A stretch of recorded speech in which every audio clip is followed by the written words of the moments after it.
السلام عليكم ورحمة الله وبركاته.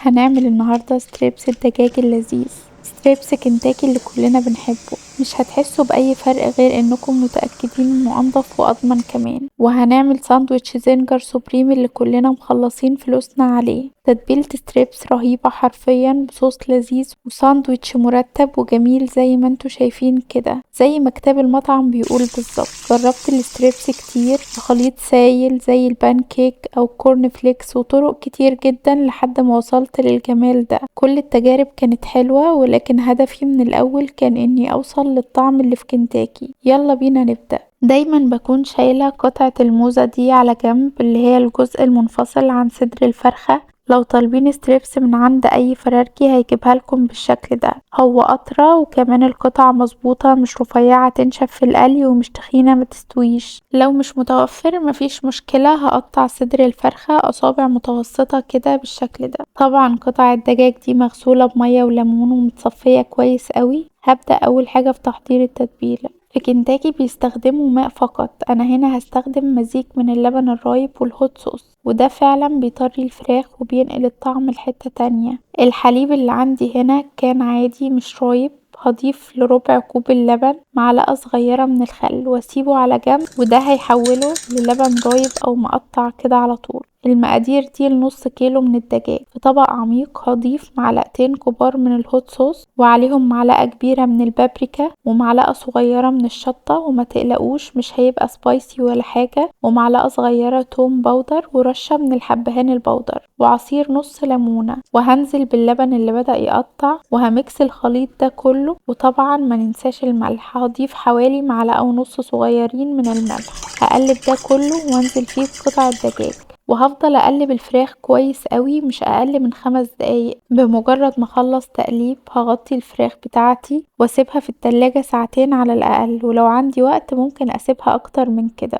وهنا هعمل صوص كنتاكي اللي هستخدمه في الساندويتش. في طبق هضيف عصير نص ليمونة وعليه ذرة من الشطة، استخدمت اقل من ربع معلقة. وهضيف 4 معالق مايونيز، عليهم 4 معالق من الكاتشب ورشة من التوم البودر وربع معلقة صغيرة من الملح. وهقلب المكونات دي مع بعضها كويس قوي، وكل ما اسيب الصوص ده في التلاجة طعمه هيبقى احلى بكتير. وهبدأ أجهز تتبيلة الستريبس. عندي بولة فيها 2.5 كوب من الدقيق، وبولة فيها مية بدرجة حرارة المطبخ عادي جدا. هضيف على الدقيق معلقتين كبار نشا، ونص معلقة صغيرة من البيكنج باودر، ونص معلقة صغيرة من الملح، كمان من الفلفل الأبيض، وكمان بودرة البصل وبودرة الثوم. وهنقلب كويس. يبان ان الإضافات والتفاصيل كتير، لكن يفضل ما تستغنوش عن أي بهار علشان حقيقي الطعم يستاهل. هنزل بقطع الدجاج بتاعتي في الدقيق، وهبدأ أقلبها كده كويس قوي. في المطعم قطع الدجاج بتتقلب في الآلات بنظام اسمه 7-10-7. احنا هنقلب في البولة عادي من تحت لفوق بالشكل ده. هنقلب شوية حلوين كده، وبعد ما اخلص التقليبة دي هضيف زيت غزير على النار علشان يسخن كويس، وهاخد قطعة قطعة انزل بيها في المية ثواني بس واخرجها على طول، وانزل بيها في الدقيق تاني. المية بتنزل اي دقيق زيادة، وفي نفس الوقت لما انزل بيها في الدقيق بعد كده هتكون معايا التعريجات الأمورة دي اللي كلنا عايزينها في الستريبس بتاعنا. بخلص الفراخ وبنزل بيها في الزيت.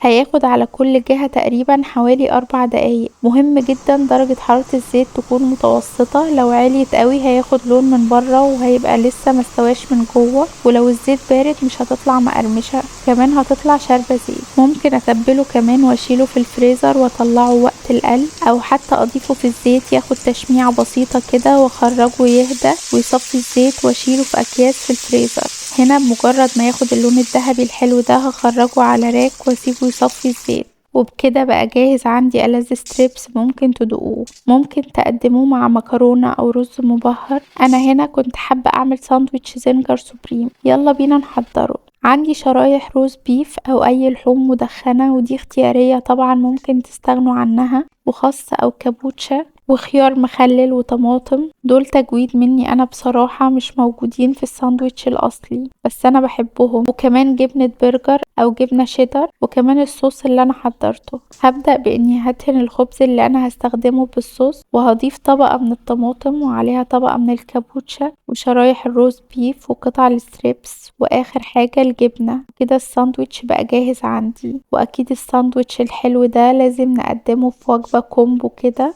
حضرت بطاطس محمرة وكمان شوية صودا، وطبعا اساسي معانا الكولسلو، عملناها مع بعض قبل كده. هسيب لكم اللينك بتاعها في صندوق الوصف. سواء اللي هيتفرج على الفيديو ده هيطبق الستريبس بس او يكمل ويعمل الساندوتش، يعني صدقوني هتتبسطوا. وبألف هنا وشفا لكل اللي هيجرب.